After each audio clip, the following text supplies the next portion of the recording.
Okay, I am told I am live, so welcome to Dragon Block Part 2. I am Kddragon, also known as Hybrid. If you want to call me KD or Hybrid, either one is fine. Today I will be speedrunning Golden Treasure the Great Green. If you've never heard of this game before, that is understandable. It was released in June 2019 with very little fanfare. This is not your typical RPG, it's a blend with interactive fiction and adventure. Most of what I'll be doing is selecting text options down in the bottom portion of the screen, and yet they let me into the marathon anyway. I'm gonna roll with it. I am super hyped to be here. My advice, just relax and enjoy the show. We are gonna have some fun. With that, time starts when I click on New Life here in 5, 4, 3, 2, 1, go. So in this game, you play as a dragon from inside of its egg all the way to a young adulthood. The setting is Bronze Age Earth, pretty much as you'd know it in a history book, with a few changes here and there. So we're inside of our egg here, and we're being given telepathic communication from our birther creator, or mother, about what it means to be a dragon. We're told the 3 laws of dragons. We need to be destroyers, creators, and to gather treasure. Destroyers in the sense of being a carnivore and apex predator. It is our right to eat whatever animal we want and do whatever we want. Creator in the sense of perpetuating the species, and gathering treasure because what self-respecting dragon does not gather treasure? For this speedrun, we won't be doing any of those things. They're more like guidelines. We'll be gathering 2 pieces of treasure. We'll destroy a few things just to stay alive and avoid starving to death, and we certainly won't be creating anything. So here we are, hatching out of our egg.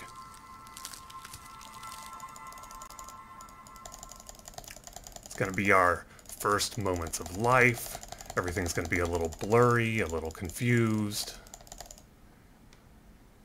Start seeing some pretty artwork. We'll climb out of this little chamber here. We find ourselves in this cave. We're drawn to the light outside, where we come to a cliff. In a casual play, you want to leap off the cliff.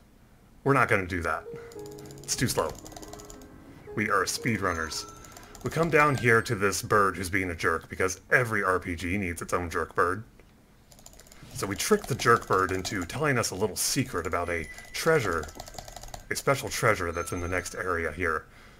And we find that our dear birther creator has been slain by these very strange creatures. I have no idea what they are. They walk on 2 legs, they've got capes and spears, I don't know. But we find this crystal fang inside the mouth of our birther creator. And that's going to be very, very important a little bit later on. So we walk away from there. It starts to rain. Take refuge in this cave. We're a little bummed out. It's like our first day of life and already one of our parents is dead. If you are playing RPG Bingo, orphaned protagonist is the free space, I believe. We're told about the elements and our stats. So this is an RPG and you do have stats. If you know anything about element-based stats, it's pretty typical. Fire controls your attack power, earth controls your defense, and so on. So we're going to be gaining stats over time, and those reflect our physical abilities and ability to overcome challenges. We have some bad dreams that we don't see. Unfortunately, we miss out on a lot of the neat animations in the speedrun. That was the option to do the combat tutorial or not. If I had misclicked there, that would be like 5 minutes lost. Then we go out to investigate something strange, and we find the Paragon of Wisdom, Darktooth, who is also, I believe, going to be the future president of the United States and Canada several decades in the future. Of course, he goes by his German name then. As soon as we meet Darktooth, we have freedom, and this game opens up. This is a kind of open-world RPG. All these icons that you see on this map are different places to visit. They all represent different events and side quests and so on. We're not going to be visiting any of them just yet. In Part 1, you can go up to the northeast corner of the map and proceed directly onto Part 2. In parts 2 and 3, we do have to wait for time to run out. You see this little sundial in the corner that represents how much time we have remaining, as it becomes filled up with this black, starry night sky. We don't have to worry about that in part 1. We can head straight on.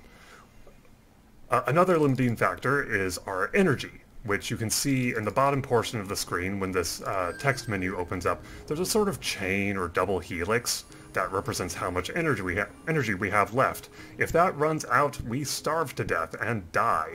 But we have just enough energy to make it to part 2 over here. There's a little fidget spinner icon that popped up, so we are heading right over there. And Darktooth told us that we need to go claim this land over here, the Spirit Wood, the sort of heart and soul of the forest, as our territory.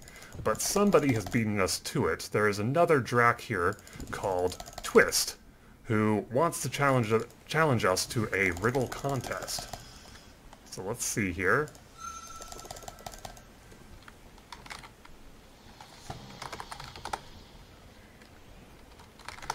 Unfortunately, the answers to his riddles are fire, water, earth, and air, which are only rubbed in your face time and time again, so he's pretty bad at coming up with riddles. Now that we've reached this screen, we're going to exit out to the main menu and restart at part 2 so that my stats are not terrible. One moment while I manage my stats here.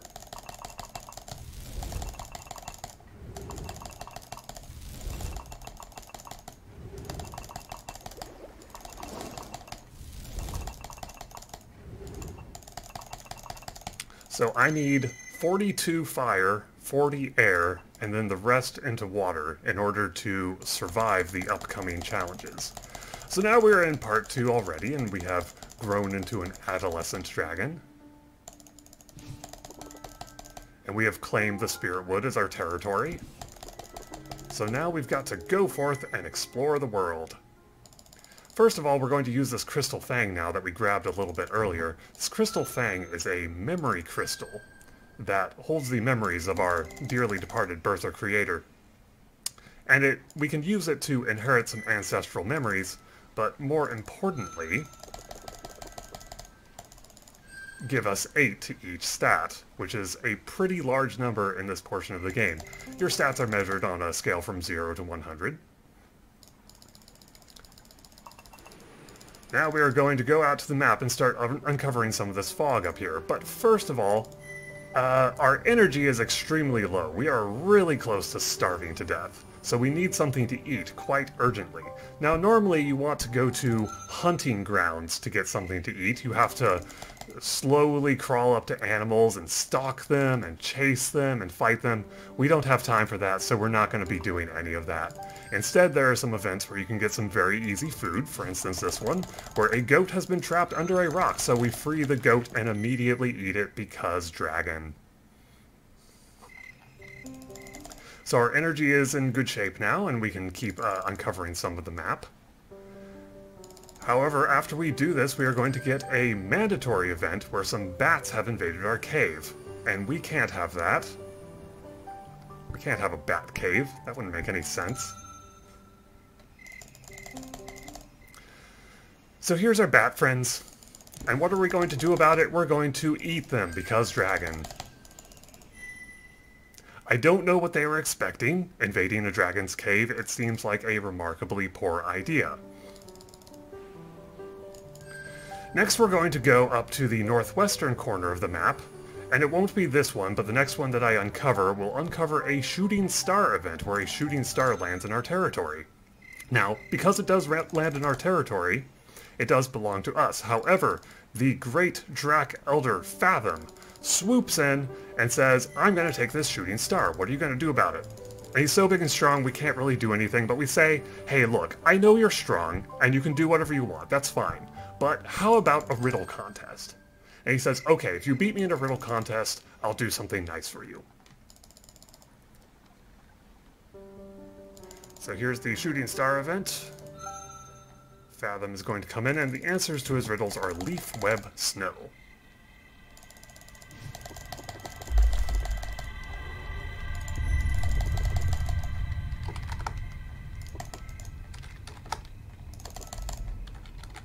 And we got it.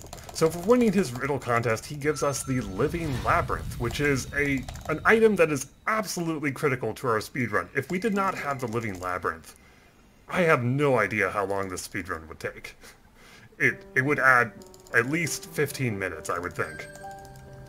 The Living Labyrinth gives us a few water points to our sets every time we use it, and it passes a day. So that's a benefit both ways. We want to pass time, and we need to gain stats quickly.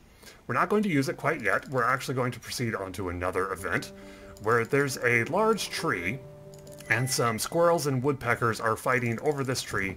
They want me to take their side, but I'm not going to take anybody's side. I'm just going to burn the tree down because dragon. So nobody's very happy with this solution, but I did get to burn a tree down, so that's pretty good.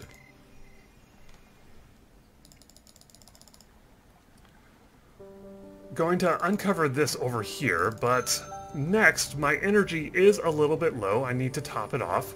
So I'm going to go to an event where there's some sort of fallen child who has suddenly found itself in a monster world. Could probably use some kind of nice motherly goat to come along, give it a hand, help it stay out of trouble, be good, you know? But, you know, I'm not a motherly goat. I'm a dragon. So we're just gonna eat it because dragon.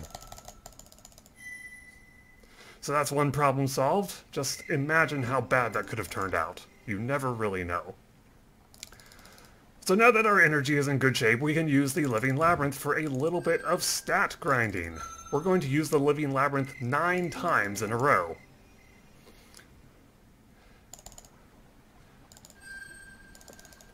While we're doing that, I'll talk a little bit more about the game's story. This is a story of life and freedom. There is an overarching kind of epic storyline where you are a very special dragon who kind of changes the course of Earth's history. But mostly it's filled with a lot of side quests where you go and visit these different events and you talk to animals and you talk to spirits and so on and so forth. And really a lot of this game is in experiencing the story and kind of the emergent story and sort of making it for yourself. You might notice its interface is kind of like a choose-your-own adventure. So we're speeding along here and doing only the bare minimum mandatory stuff, but really that's not what the game is supposed to be about. It's really meant for a more slow, casual play. I would say on a first play it would take anywhere from 3 to 5 hours. If you wanted to explore everything the game has to offer, you'd be looking at maybe 8 to 10. We're going to do this in 25 minutes.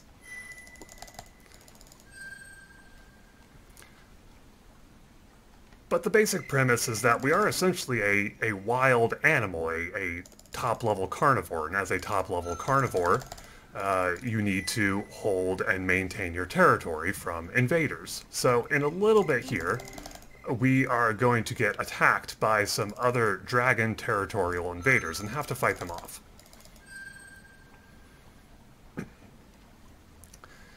That is the 8th time using the Living Labyrinth. We are going to use it one more time.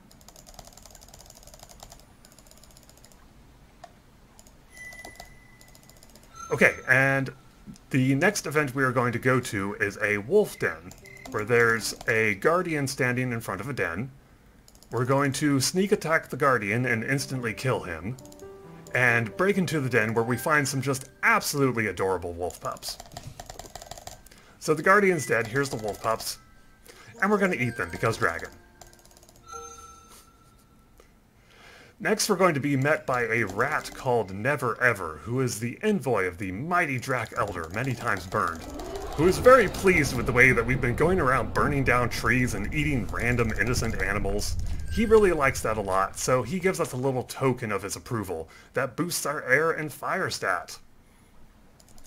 And we need those boosts very badly for this speedrun. Actually, that was an accidental rest. I need to use the Living Labyrinth to get back up to level 8. We need level 8 water in order to overcome a future challenge. In just a small amount of time here, we are going to be approached by our first Drak rival, Flare. We want to destroy the invader, but I'm going to remain calm and drive him away by burning down a tree. So we burn down a tree and he just runs for the hills. He's having none of that. My tree burning power is much more powerful than his. So that's the first Drac rival done with.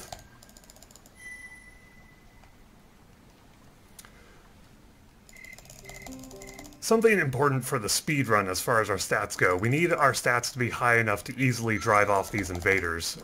If you lose to the invaders, then it's a death. And when you die in this game, it sort of has a roguelite element. Your first 2 deaths are freebies. You just get sent back to the beginning of the day, safe and sound. But on your 3rd death, it's final and your save game is deleted. However, there is a new game plus element. So you get to carry over some of your stats and achievements and so on. But we don't want to have any deaths. That's slow. So I need my stats to be high enough to easily deal with these Drac invaders so that they don't kill me and don't make me lose my territory. Flare is easily dealt with by just having enough fire element so that we can burn down a tree. We also need Fire 60 in order to unlock the ability to consume self. You may see in my list of options down here is consume your own body to restore energy. That frees us from having to go to hunting grounds or any other external sources for food. We can just spend all of our time in the layer menu here, where we can pass days very quickly. And now that I've made level 8 water, we can just continue to rest. Now, the next Drac rival that's going to arrive is named Bloom. Bloom arrives with a bunch of animal friends. And if you have to fight Bloom and animal friends head-on, it is an extremely dangerous battle. In fact, it's very, very easy to die to Bloom. Some of my other or older speedrunning routes involved it, gotta listen to those roosters, involved fighting Bloom head-on, and that was very risky. One moment here. Okay, Bloom's dead. In this route, we have enough air to shake the belief of Bloom's animal friends, so Bloom ends up fighting us alone. And because Bloom is so reliant on these animals for help, Bloom is not actually a very difficult opponent. So what happens in that battle is there's a rooster on Bloom's head that calls out Bloom's next attack. And as you can imagine, that's a bit of a tactical disadvantage, because I can select a countering element. The combat in this game is kind of a simultaneous turn-based, and it sort of has a rock, paper, scissors between the elements. As you can imagine, fire beats air, air beats water, water beats fire. So the rooster there called out an air attack, so I used a fire attack in return, and I'm strong enough to just one-shot kill Bloom pretty easily. The next rival to arrive, the 3rd and final rival, is named Whisper. It's kind of a weird type. It's an albino, it kind of attacks your mind, is all sneaky-like. But now that we have level 8 water, we've unlocked the special ability Intuition. And Intuition allows us to get a sneak attack within the dialogue and instantly kill Whisper. So this will be no problem whatsoever. Whisper is coming up at any moment now. There we go.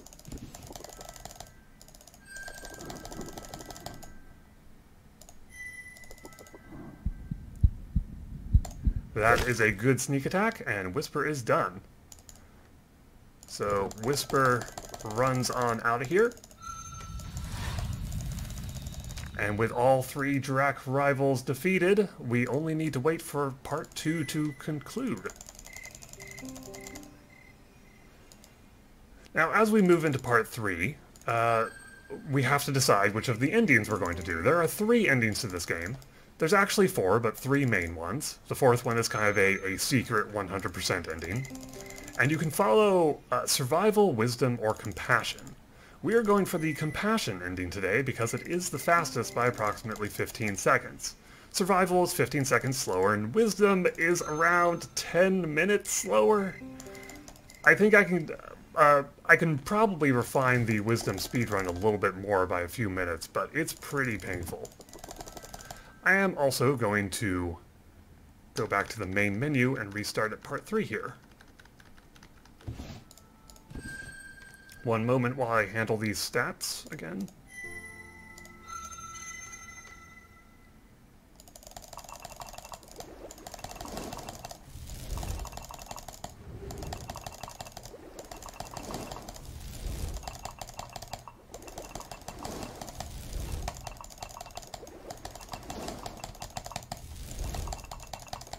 Okay, so we're getting 60 fire, so that we can consume self, 30 water, I always mess that up, 30 air, so that we can research the living labyrinth again, and then the rest into water, because we need 100 water to complete the compassion ending.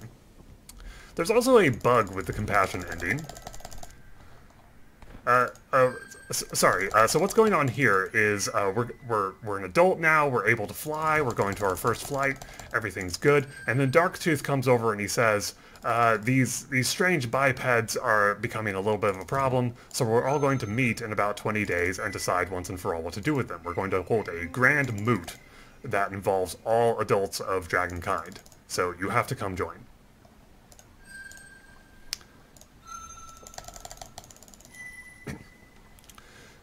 So, the way the endings work, in the ending sequence you have different amounts of favor with the three elders who represent survival, wisdom, and compassion.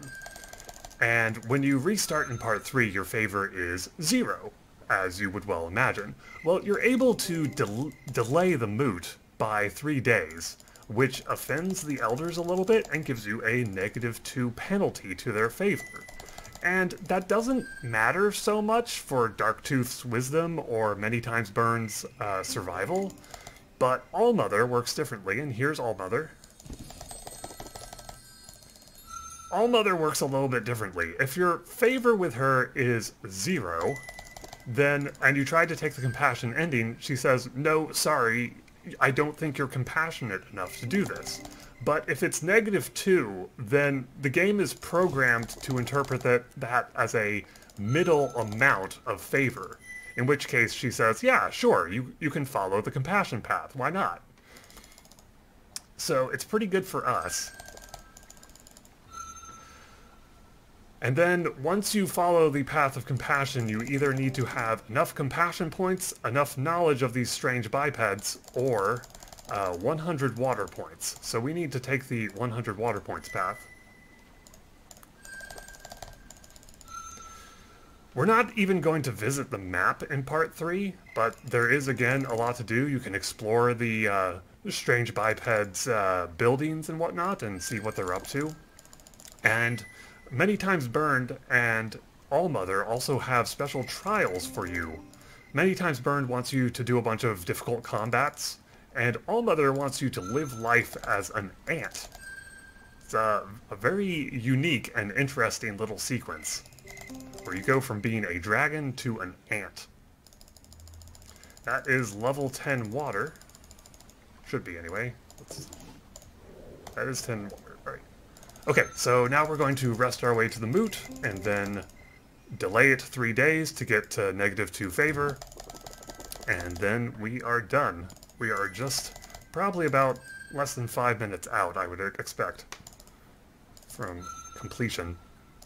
These other events that are popping up are just the strange bipeds poaching from my forest and chopping down my trees. I just ignore them. It depletes my hunting grounds, but because I don't go hunting, it doesn't even matter. The only other event that's going to pop up is a mayfly comes over and asks for the meaning of life. Because their lives are so short, they don't really know what they're really living for. It's supposed to be a culmination of everything you've done up towards this game, that you say either, well, the meaning of life is survival or wisdom or compassion. Or for a speedrun, you can just eat it because dragon. It's like, I don't have time to tell you the meaning of life. I'm in a hurry.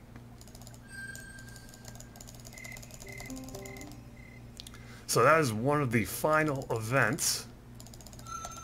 It's just a few days more for the first opportunity to go to the moot. And then we delay it 3 days, and then we go to the moot, and then we take the compassion ending, and then we are done. Again, this game has hours of content. It has dozens of side quests. It is very entertaining if you actually stop to read the text, but we're just not doing that for a speedrun. So here all the dragons are going to the moot, and I say, no, I'm not.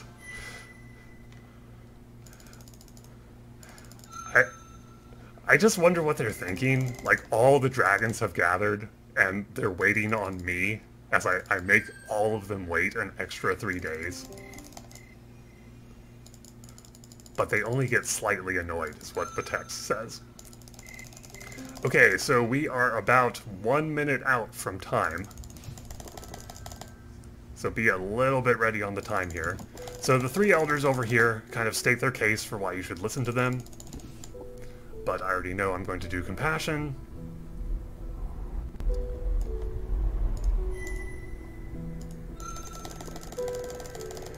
So the one in the middle does not like that and orders us executed. So we die. We're dead now. But our soul is okay. So we do this water check. Time is coming up in about 5 seconds. As soon as I click on the last Drac sigil here. Time. This tarot card is just an achievement. It says we completed the compassion ending. And that is Golden Treasure, the Great Green. I want to give a quick shout out to Dreaming Door Studios, who created this game. Thank you for creating not just a game, but a story that has been such an inspiration for me, and I hope a future inspiration to others watching. If you like what you've seen here, go check out the free demo. You might like it, and independent developers can always use some more love. Also shout out to High Spirits and the other Questing for Glory admins. This is the first time I have ever speedrun anything, and the first speedrun event I have ever participated in. Thank you so much for giving me the opportunity to show off this hidden gem that has almost completely gone under the radar. Stay tuned if you would like to see Secret of the Silver Blades coming up next. And with that, this is Hybrid signing off.